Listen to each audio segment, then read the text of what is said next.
Bulatkan tekad, kuatkan hati, negeri ini memanggilmu kawan. Belajar, bergerak, berbagi untuk negeri. Guru penggerak, majukan pendidikan. Guru penggerak menghamba pada murid. Kreatif, rancang pembelajaran. Hargai potensi, tingkatkan prestasi. Lahirkan profil belajar Pancasila. Belajar, bergerak, berbagi untuk negeri. Kita menjalin kolaborasi. Belajar, bergerak, berbagi untuk negeri. Demi bakti pada Ibu Pertiwi.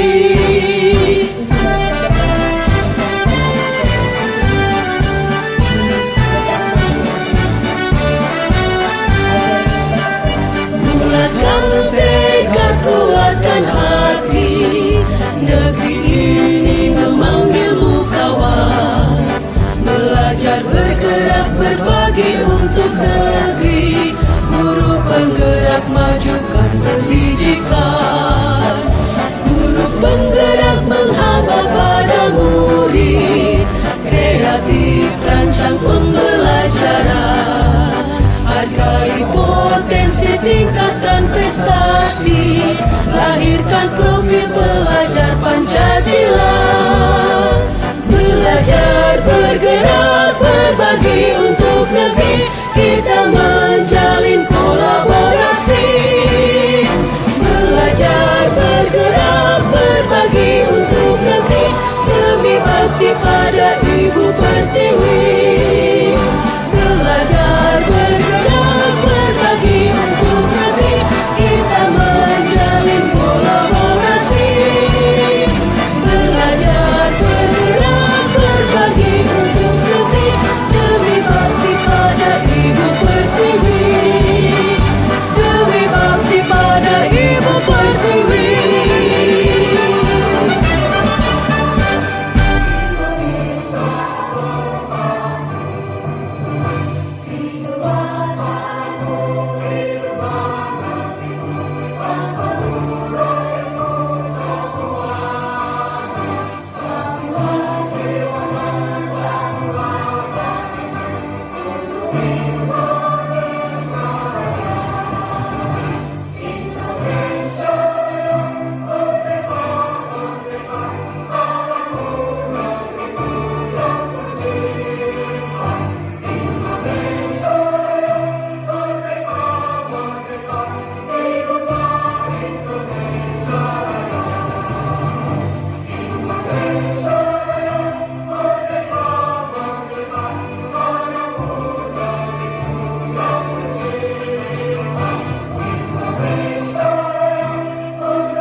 Hadirin silakan duduk kembali.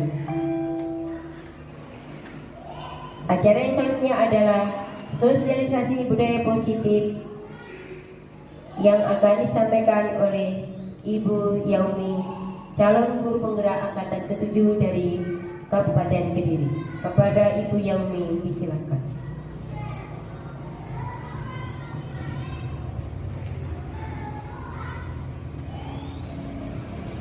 Terima kasih kami sampaikan kepada MC-nya.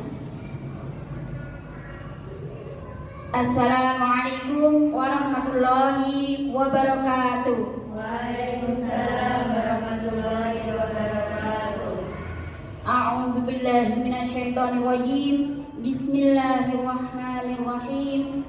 Alhamdulillahirabbil alamin.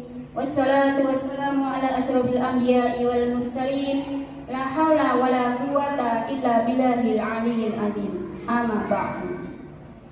Yang terhormat Ibu Kepala Sekolah TK Islam Terpadu Bina Insani Kediri, dan yang kami hormati para Dewan Guru TK Islam Terpadu Bina Insani Kabupaten Kediri. Sebelumnya, marilah kita senantiasa memanjatkan rasa puji syukur kehadirat Allah Subhanahu wa Ta'ala yang telah memberikan nikmat tak terhingga, nikmat iman, nikmat sehat, sehingga kita dipertemukan di sini majelis dalam keadaan sehat walafiat, tidak kurang suatu apapun, dengan ucapan Alhamdulillahirabbil alamin. Shalawat salam tetap tercurahkan kepada beliau, uswah kita, suri tauladan kita, Rasulullah Muhammad sallallahu alaihi wasallam, keluarga, sahabat dan orang-orang yang senantiasa istiqomah mengikuti sunnahnya sampai akhir zaman nanti. Dengan ucapan Allahumma shalli ala sayyidina Muhammad wa ala ali sayyidina Muhammad. Yang ketiga kalinya, terima kasih kami sampaikan kepada panjenengan semua yang sudah menyempatkan waktunya untuk menghadiri undangan kami, undangan saya pribadi sebagai calon guru penggerak angkatan 7 yang akan memaparkan tentang budaya positif. Ibu guru semuanya yang senantiasa dirahmati Allah, di sini saya akan menjelaskan seperti apakah penerapan budaya positif di sekolah kita, yaitu TK Islam Terpadu Bina Insani Kabupaten Kediri. Bahwasanya disiplin positif atau makna kata disiplin yaitu dalam rangka menciptakan lingkungan positif. Salah satu strategi yang perlu kita tinjau kembali adalah penerapan disiplin di sekolah kita. Ibu guru semuanya yang senantiasa dirahmati Allah Subhanahu wa Ta'ala, di sini Bapak pendidikan kita yaitu Ki Hajar Dewantara menyatakan bahwa di mana ada kemerdekaan, disitulah harus ada disiplin yang kuat. Sungguh pun disiplin itu bersifat self-disiplin, yaitu kita sendiri yang mewajibkan, kita dengan sekeras-kerasnya. Tetapi itu sama saja, sebab jikalau kita tidak cakap melakukan self-disiplin, wajiblah penguasa lain mendisiplinkan diri kita. Dan peraturan demikian itulah harus ada di dalam suasana yang merdeka.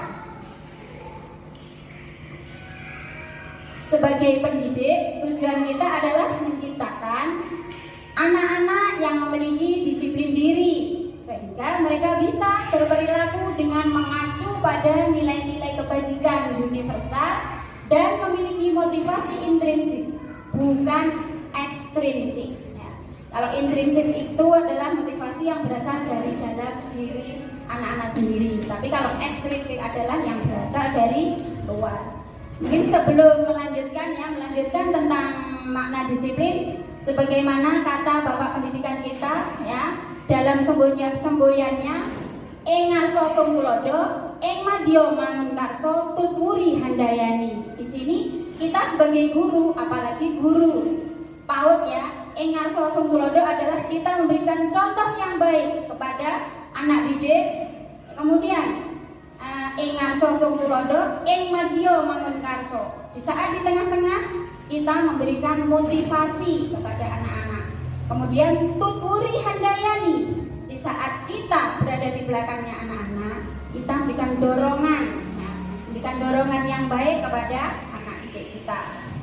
Itu ya semboyan dari Bapak kita, yaitu Bapak Pendidikan Ki Hajar Dewantara. Selanjutnya, salah satunya adalah nilai-nilai kebajikan itu apa yang ingin dicapai oleh setiap anak Indonesia, yang kita kenal dengan profil pelajar Pancasila.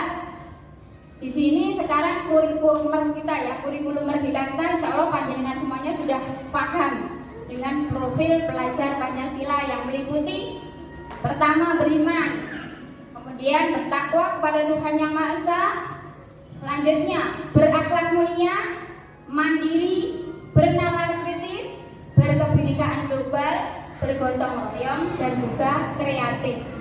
Itu yang berada pada profil pelajar Pancasila. Kemudian selanjutnya, ibu guru yang hebat, motivasi intrinsik adalah tadi yang berada di atas ya, motivasi ini bisa dipengaruhi oleh keinginan siswa untuk mencapai suatu tujuan tertentu. Misalnya apa? Misalnya berprestasi. Nah kemudian masuk sekolah favorit, masuk perguruan tinggi favorit, kemudian membanggakan orang tua dan sebagainya. Yaitu Ananda akan berpadu untuk belajar yang bersungguh-sungguh. Itu adalah motivasi dari dalam diri sendiri, tidak perlu disuruh-suruh, tapi dia akan muncul sendiri dalam dirinya. Oke, selanjutnya motivasi perilaku manusia, yaitu yang pertama untuk menghindari ketidaknyamanan atau hukuman. Ibu guru yang hebat, ini adalah tingkat terendah dari motivasi perilaku manusia. Biasanya orang yang motivasi perilakunya untuk menghindari hukuman atau ketidaknyamanan akan bertanya, apa yang akan terjadi apabila saya tidak melakukannya? Sebenarnya mereka sedang menghindari permasalahan yang mungkin muncul dan berpengaruh pada mereka secara fisik, psikologis maupun tidak terpenuhinya kebutuhan mereka. Bila mereka tidak melakukan tindakan tersebut, motivasi ini bersifat eksternal, yaitu motivasi yang berasal dari luar. Kemudian yang kedua, untuk mendapatkan imbalan atau penghargaan orang lain. Di sini orang berperilaku untuk mendapatkan imbalan atau penghargaan dari orang lain. Mereka juga melakukan sesuatu untuk mendapatkan hadiah, pengakuan atau imbalan. Jadi melakukan sesuatu agar mendapatkan suatu penghargaan ya, atau pujian, itu namanya ya imbalan atau penghargaan dari orang lain. Oke, selanjutnya ibu guru yang hebat. Yang ketiga yaitu untuk menjadi orang yang mereka inginkan dan menghargai diri sendiri dengan nilai-nilai yang mereka percaya. Di sini orang dengan motivasi ini akan bertanya, akan jadi orang yang seperti apa bila saya melakukannya?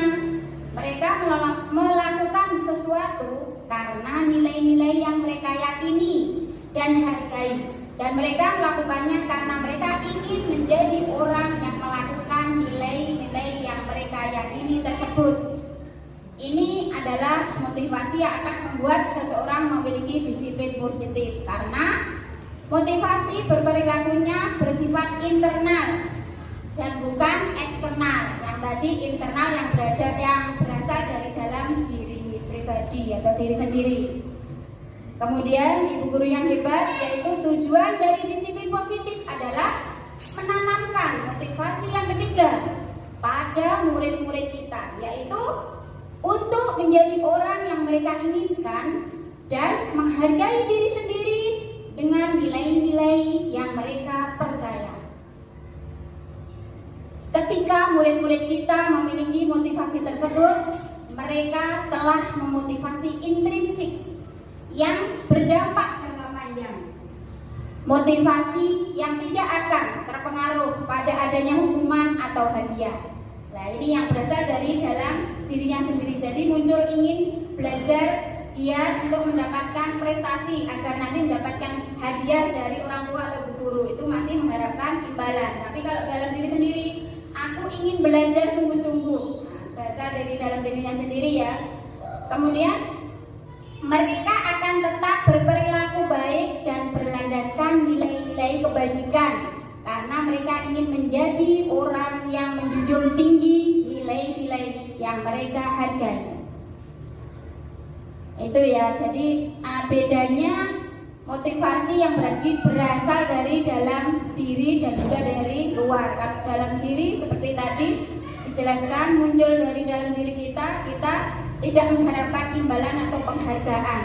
Jadi akan terpadu dari dalam diri sendiri. Kemudian selanjutnya, ibu guru yang hebat, saat kita berulang kali menjadikan hadiah kepada anak-anak agar berperilaku bertanggung jawab, atau kepada seorang murid agar mempelajari sesuatu yang baru, atau kepada seorang karyawan agar melakukan pekerjaan yang berkualitas, kita sedang berasumsi mereka tidak dapat melakukannya atau mereka tidak akan memilih untuk melakukannya. Pendapat dari Al-Fiqh, baik penghargaan maupun hukuman adalah cara-cara mengontrol perilaku seseorang yang menghancurkan potensi untuk pembelajaran yang sesungguhnya. Itu tadi ya, yaitu penghargaan maupun hukuman. Kemudian menurut kawan, secara ideal tindakan belajar itu sendiri adalah penghargaan sesungguhnya. Dan penghargaan selama ini nilainya sama dengan menghukum. Nah, macam-macamnya penghargaan ada apa saja? Penghargaan merusak hubungan. Nah, ini kalau sudah dikasih penghargaannya, tapi kalau suatu saat kita tidak memberikan penghargaan, tidak memuji, akhirnya ya sudah, aku sudah melakukan ini, hal yang seperti ini sudah aku lakukan, tetapi tidak diberi pujian, begitu ya. Akhirnya merusak hubungan antara, bisa juga antara saudara, bisa juga antara guru dan murid. Kemudian penghargaan mengurangi ketepatan. Misalnya ibu kepala sekolah kita, bagi yang datangnya paling pagi nanti akan kita kasih reward. Jadi datang pagi karena biar dikasih penghargaan oleh kepala sekolah, akhirnya tepat waktu. Tetapi pada suatu saat dia tidak tepat waktu, kepala sekolah tidak memberikan penghargaan atau reward. Nah ini karena ini mendapatkan penghargaan tadi, maka akan mengurangi ketepatannya. Makanya kalau kita ingin datang pagi tepat waktu adalah yang muncul dari dalam diri sendiri, tidak perlu diberikan reward atau dimotivasi oleh kepala sekolah. Itu ya. Dan ibu guru yang hebat selanjutnya adalah penghargaan menurunkan kualitas. Seperti apa penghargaan? Setelah diberikan penghargaan, kalau suatu saat tidak diberikan, maka kualitas belajar atau mengajarnya akan turun. Dan penghargaan mematikan kreativitas. Selanjutnya kalau tidak diberi penghargaan pun, kalau muncul dari dalam diri sendiri, dia akan selalu kreatif. Tapi kalau tidak dikasih penghargaan, akan matilah kreativitasnya. Selanjutnya penghargaan menghukum. Ya, begitu juga penghargaan yang menghukum ini ya. Dan motivasi yang benar adalah motivasi dari dalam diri sendiri atau intrinsik. Keinginan sendiri tanpa disuruh, tanpa dikasih penghargaan dan reward akan muncul dari dalam diri kita untuk datang tepat waktu kalau kita. Tapi kalau anak-anak berkreativitas ya, berkreasi sesuai keinginannya seperti itu. Selanjutnya restitusi. Bapak Ibu guru yang hebat, di sini makna dari restitusi yaitu maknanya sebuah cara menanamkan disiplin positif pada murid. Seperti apa? Restitusi adalah proses menciptakan kondisi bagi murid untuk memperbaiki kesalahan mereka sehingga mereka bisa kembali pada kelompok mereka dengan karakter yang lebih kuat, yaitu menurut Hussein tahun 2004. Dan selanjutnya ibu guru yang hebat, restitusi membantu murid menjadi lebih memiliki tujuan, disiplin positif, dan memulihkan dirinya setelah berbuat salah. Penekanannya bukanlah pada bagaimana berperilaku untuk menyenangkan orang lain atau menghindari ketidaknyamanan, namun tujuannya adalah menjadi orang yang menghargai nilai-nilai kebajikan yang mereka percayai. Itulah makna dari restitusi. Selanjutnya, seperti apa ciri-ciri restitusi itu? Yaitu restitusi bukan untuk menebus kesalahan, namun untuk belajar dari kesalahan. Jadi kita tidak menyalah-nyalahkan anak-anak ya, misalnya terjadi apa gitu. Nanti kalau anak Anda sudah minta maaf, kita akan mengajari berdisiplin positif ya, yang baik. Kalau berbuat salah minta maaf, sehingga akan selalu kita ulang-ulang pembelajaran seperti itu. Kemudian restitusi memperbaiki hubungan, yaitu memperbaiki hubungan antara anak-anak dengan guru, anak-anak dengan temannya, juga antara saudara seperti itu. Kemudian selanjutnya restitusi adalah tawaran, bukan paksaan. Selanjutnya restitusi menuntun untuk melihat ke dalam diri. Selanjutnya ciri-ciri berikutnya, restitusi mencari kebutuhan dasar yang mendasari tindakan. Selanjutnya restitusi fokus pada karakter bukan tindakan ya. Jadi kita mengajari anak-anak yang baik sehingga akan fokus menghasilkan karakter yang baik, bukan tindakan. Itu adalah dengan kita memberikan kekerasan ya, sehingga tidak akan memunculkan karakter anak-anak, tapi anak justru akan merasa takut. Dan restitusi fokus pada solusi. Ini ya. Selanjutnya restitusi, mengembalikan murid yang berbuat salah pada kelompoknya. Ini tadi ya. Jadi kalau bersalah, anak-anak diminta maaf kepada temannya, kemudian kembalikan lagi bersama teman-teman, tidak disendirikan. Misal karena tadi bersalah kita keluarkan dari kelompoknya atau keluar kelas, tidak seperti itu. Selanjutnya yaitu keyakinan kelas. Seperti apa teman-teman keyakinan kelas itu? Ibu guru yang hebat, mengapa keyakinan kelas? Dan mengapa tidak peraturan kelas saja? Seperti ini ya. Nah, dikatakan mengapa kita memiliki peraturan tentang penggunaan helm pada saat mengendarai kendaraan roda 2 atau motor? Mengapa, Ibu guru yang hebat? Oke, Masya Allah, Bunda hebat ya, biar aman. Dan mengapa kita memiliki peraturan tentang penggunaan masker dan mencuci tangan setiap saat? Oke, Masya Allah, terima kasih Bu Nani. Iya, di sini nilai-nilai keselamatan atau kesehatan inilah yang kita sebut sebagai suatu keyakinan, yaitu nilai-nilai kebajikan universal yang disepakati secara tersirat dan tersurat. Yaitu secara tersirat itu anak-anak diberitahu ya, diucapkan, kemudian dilakukan. Dan tersurat adalah ditulis seperti tadi. Seperti itu tadi ya teman-teman ya. Kemudian seperti apa kita membuat keyakinan kelas ini kepada anak-anak? Yaitu prosedur pembentukan keyakinan sekolah atau keyakinan kelas. Kita mengajak anak untuk bercurah pendapat. Jadi ketika anak-anak di dalam kelas kita ajak untuk bercurah pendapat itu kesepakatan. Kalau kita biasanya anak-anak TK itu di kelas ada kesepakatan ya, kesepakatan kelas seperti apa nanti kita sepakati. Kemudian mencatat semua pendapat yang disampaikan siswa dan kita catat. Kalau anak SD, SMP itu bisa anak-anak bercurah pendapat kemudian ditulis di papan tulis gitu ya, dicatat. Tapi kalau anak TK seperti yang kita ampu, yang kita bimbing belum bisa ya. Jadi kita yang catat, kemudian menyusun keyakinan kelas sesuai prosedur ya. Yaitu kalimat negatif diganti dengan kalimat positif. Oke, seperti itu ya. Untuk selanjutnya, nah di sini selanjutnya Ibu guru yang hebat akan diteruskan oleh teman kita, yaitu ibu guru kita, yaitu untuk 5 kebutuhan dasar manusia. Tapi sebelumnya, apakah panjenengan semua masih fokus ya? Masih. Oke, tepuk 1, tepuk 2, tepuk 3, tepuk 4. Masya Allah, terima kasih ibu guru yang hebat.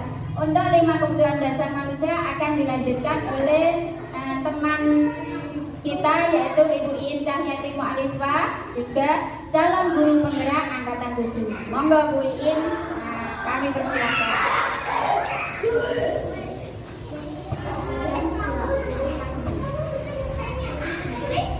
Baik, terima kasih Ibu Yaumi yang sudah. Baik, terima kasih Ibu Yaumi yang sudah mengawali tentang sosialisasi kita pada pagi hari ini. Baik, ibu-ibu guru semuanya masih fokus? Ya, terima kasih. Di sini saya akan memberi pemaparan tentang kebutuhan dasar manusia. Seluruh tindakan manusia itu memiliki tujuan tertentu. Semua yang kita lakukan adalah usaha yang terbaik untuk mendapatkan apa yang kita inginkan. Ketika kita mendapatkan apa yang kita inginkan, sebetulnya saat itu kita sedang memenuhi satu atau lebih dari kebutuhan dasar kita. Yang pertama yaitu kebutuhan dasar bertahan hidup ya. Kebutuhan yang bersifat fisiologis untuk bertahan hidup, misalnya kesehatan, rumah, dan makanan.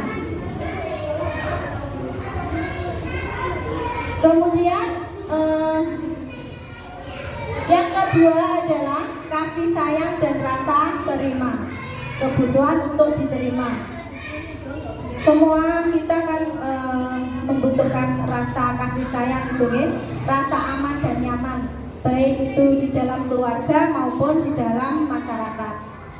Kasih kebutuhan ini juga meliputi keinginan untuk tetap terhubung dengan orang lain, seperti teman, keluarga, pasangan hidup, teman kerja, binatang peliharaan, dan kelompok di mana kita bergabung. Ya, seperti kita di sini di sekolah, kita juga membutuhkan rasa aman dan nyaman atau rasa kasih sayang saling diterima. Yang ketiga adalah penguasaan atau kebutuhan pengakuan atas kemampuan kita, meliputi keinginan untuk dianggap berharga. Ya, bisa membuat perbedaan, bisa membuat pencapaian kompeten diakui dan dihormati. Keinginan itu pasti ada ya. Kita mampu untuk mendidik anak-anak kita, nah itu perlu pengakuan juga. Kemudian berikutnya ada 5 posisi kontrol. Berdasarkan pada teori kontrol, Dr. William Glaser Gosen berkesimpulan ada 5 posisi kontrol yang diterapkan seorang guru, orang tua, ataupun atasan dalam melakukan kontrol. Kelima posisi kontrol tersebut adalah penghukum, pembuat rasa bersalah, teman, pemantau, dan manajer. Nah, yang pertama adalah posisi kontrol sebagai penghukum. Seorang penghukum bisa menggunakan hukuman fisik ataupun maupun verbal. Guru-guru yang menerapkan posisi penghukum akan berkata, patuhi aturan saya, atau awas ya anak-anak, gitu ya. Tidak boleh begini, awas nanti kalau bu guru tahu, ketahuan sama bu guru. Nah, itu posisi penghukum. Atau kamu selalu salah saja, kamu selalu saja salah, ya. Itu juga indikator penghukum. Yang kedua adalah pembuat merasa bersalah. Pada posisi ini biasanya guru akan bersuara lebih lembut. Kata-kata yang keluar dari mulut seorang pembuat merasa bersalah itu begini: ibu sangat kecewa sekali dengan kamu. Lembut tapi menusuk ya. Terus berapa kali bapak atau ibu memberitahu kamu ya? Kok berulang-ulang lagi? Kalau di rumah, ibu wis ngomong ping piro, gitu kan? Itu yang sering kita lakukan, ternyata itu adalah pembuat merasa bersalah, ya. Gitu. Gimana coba kalau orang tua kamu tahu kamu berbuat begini? Kemudian posisi teman. Yang ketiga, ya. Posisi teman, yaitu guru pada posisi ini tidak akan menyakiti murid, namun akan tetap berupaya mengontrol murid melalui persuasi. Posisi teman pada guru ini bisa negatif ataupun positif. Mereka akan berkata, ayo bantulah demi ibu ya, ayo tidak bantuan ibu selama ini. Ayo, ingat tidak bantuan ibu selama ini. Ya sudah, kali ini tidak apa-apa. Nanti ibu bantu bereskan ya. Ini misalnya seperti itu ya. Kemudian yang ketiga adalah pemantau. Posisi kontrol sebagai pemantau. Memantau berarti mengawasi. Pada saat kita mengawasi, kita bertanggung jawab atas perilaku orang-orang yang kita awasi. Pertanyaan yang diajukan seorang pemantau yaitu, apa yang telah kamu lakukan?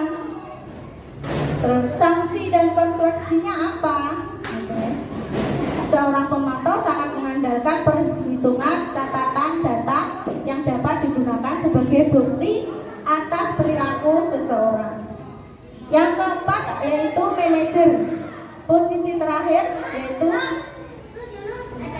manajer ya, adalah posisi di mana guru berbuat sesuatu bersama dengan murid, mempersilahkan murid, mempertanggungjawabkan perilakunya, mendukung murid agar dapat menemukan solusi atas permasalahannya sendiri.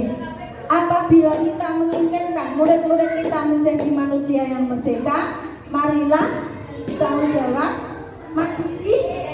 jawab, maka kita perlu mengacu pada restitusi yang dapat menjadikan murid kita seorang manajer bagi dirinya sendiri. Di manajer ini, murid diajak untuk menganalisis kebutuhan dirinya maupun kebutuhan orang lain. Di sini penekanan bukan pada kemampuan membuat konsekuensi, namun dapat berkolaborasi dengan murid bagaimana memperbaiki kesalahannya yang ada. Seorang manajer akan berkata, apa yang kita yakini, apa kamu meyakininya? Jika kamu memperbaiki ini, hal ini menunjukkan apa tentang dirimu? Apa rencana kamu untuk memperbaiki hal ini? Jadi diberikan kesempatan ya kepada muridnya untuk menganalisa dirinya. Seorang manajer bukannya memisahkan murid dari kelompoknya, tetapi mengembalikan murid tersebut ke kelompoknya dengan lebih baik dan puas.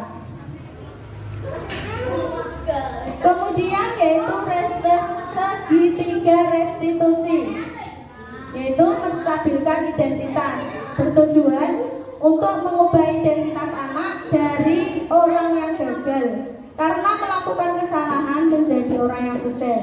Anak yang melanggar peraturan karena sedang mencari perhatian adalah anak yang sedang mengalami kegagalan. Kalau kita ingin dia menjadi reflektif, maka kita harus meyakinkan si anak tersebut dengan mengatakan salah satunya seperti ini. Berbuat salah itu tidak apa-apa, Bu. Tidak ada manusia yang sempurna, jadi nggak apa-apa. Ya. Saya juga pernah melakukan kesalahan seperti itu. Jadi menguatkan, ya. Kita bisa menyelesaikan ini, dan salah satunya gitu. Kemudian validasi tindakan yang salah. Setiap tindakan kita dilakukan dengan suatu tujuan, yaitu memenuhi kebutuhan dasar. Kalau apa yang dapat mendasari sebuah tindakan, kita akan bisa menemukan cara-cara yang paling efektif untuk memenuhi kebutuhan tersebut. Kita mungkin tidak suka sikap seorang anak yang terus-menerus merengek, tapi bila sikap itu menjadi perhatian kita, maka itu telah memenuhi kebutuhan anak tersebut. Kalimat-kalimatnya seperti, padahal kamu bisa melakukan yang lebih buruk dari ini ya. Kamu pasti punya alasan mengapa kamu melakukan hal itu. Ya, seperti itu contohnya. Kemudian menanyakan keyakinan atau seek the belief. Teori kontrol ini menyatakan bahwa kita pada dasarnya termotivasi secara internal ketika identitas sukses telah tercapai dan tingkah laku yang salah telah divalidasi. Yang dari langkah kedua, maka anak akan siap untuk dihubungkan dengan nilai-nilai yang dia percaya dan berpindah menjadi orang-orang yang dia inginkan. Biasanya seperti ini, pertanyaan-pertanyaan. Apa yang kita percaya sebagai kelas atau keluarga? Apa nilai-nilai umum yang kita telah sepakati? Apa bayangan kita tentang kelas yang ideal? Jadi itu kalau anak-anak SMA, anak-anak itu bisa ya dikasih pertanyaan-pertanyaan pemantik. Kalau kita ini PAUD, ya kita sesuaikan dengan misalnya gambar atau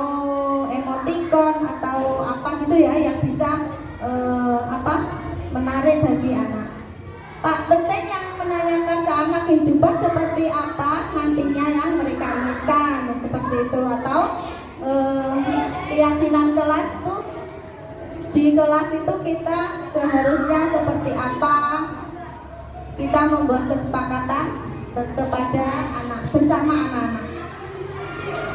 Nah, itu ibu-ibu guru semuanya, semoga apa yang kami paparkan pada pagi hari ini bisa kita laksanakan di sekolah tercinta kita ini. Walaupun kita istilahnya masih banyak perlu belajar ya, dengan ilmu-ilmu baru.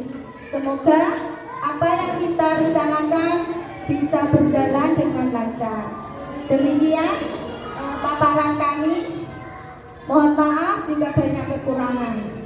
Wabillahi taufiq wal hidayah. Wassalamualaikum warahmatullahi wabarakatuh.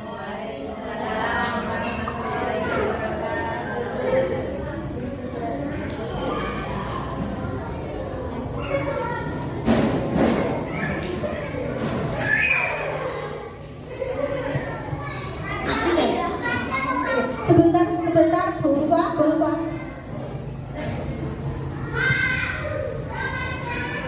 Alhamdulillah, kami sampaikan kepada Ibu Yaumi dan Ibu Iin Cahyati yang telah memberikan pemaparan tentang sosialisasi budaya positif di sekolah. Alhamdulillah kita jadi dapat ilmu baru ya Ibu semuanya ya. Nah, semoga ilmu yang kita dapatkan tadi bisa kita terapkan di sekolah kita sehingga anak-anak nantinya itu melakukan sesuatu atas kesadaran anak-anak sendiri, bukan karena iming-iming atau sesuatu ya. Kita tutup acara kita dengan bacaan istighfar, hamdalah dan doa penutup majelis. Astagfirullahaladzim. Alhamdulillahirrahmanirrahim. Subhanakallahumma wa bihamdik asyhadu an la ilaha illa anta astaghfiruka wa atubu ilaik. Kurang lebihnya saya mohon maaf. Ihdinas siratal mustaqim. Wassalamualaikum warahmatullahi wabarakatuh. Waalaikumsalam warahmatullahi wabarakatuh. Siap berubah ibu-ibu?